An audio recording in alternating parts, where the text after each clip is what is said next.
久しぶりです。9月の中旬にコロナウイルスの感染が発覚し、肺炎を併発して1週間ほど入院していました。退院後、しばらくは後遺症の倦怠感がひどく、ほぼ寝たきりの状態でしたが、10月から仕事も行けるようになりました。動画編集もできるようになったので、8月に行ったキャンプの動画を公開します。現在、藤枝バイパスの広畑インターで降りて、これから新東名の藤枝岡部インターへ向かいます。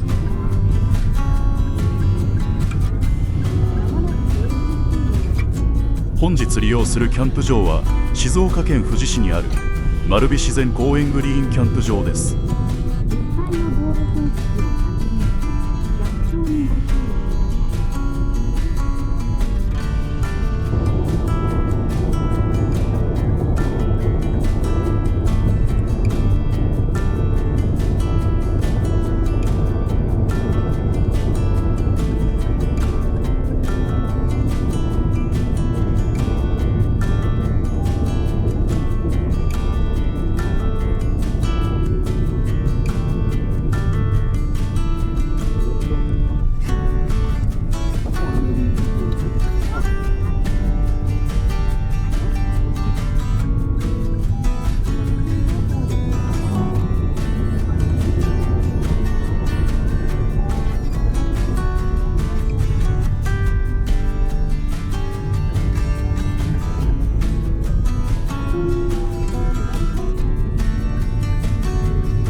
今回は1番サイトを予約しました。1番の場合、荷物搬入は赤のラインのように駐車場から道路に出て運んだ方が楽だと思います。このキャンプ場は3回目になりますが、学習し荷物を減らして2往復で搬入が終わりました。最初にここへ来た時は4往復しましたからね。しかも場内は火山石がゴロゴロしていてカートが使えないんです。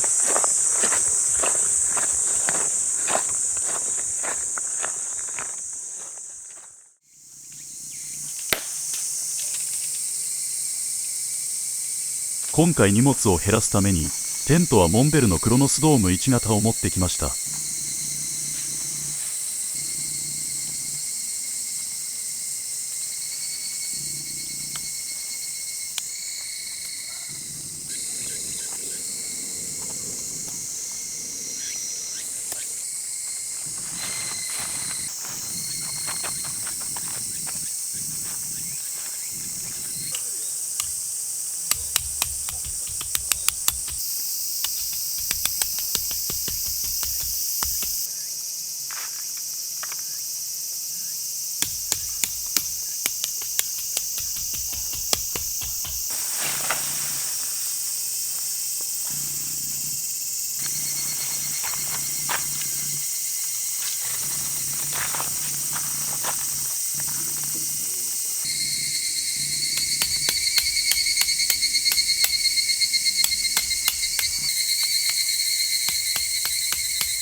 雨が小降りになったタイミングでささっと撤収しました。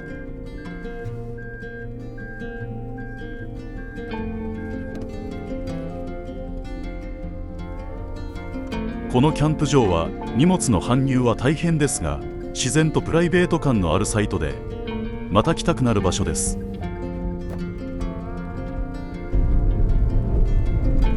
今年最後の動画になりますが、本年もたくさんの再生、チャンネル登録、コメントとありがとうございました。のんびりペースですが、来年もよろしくお願いいたします。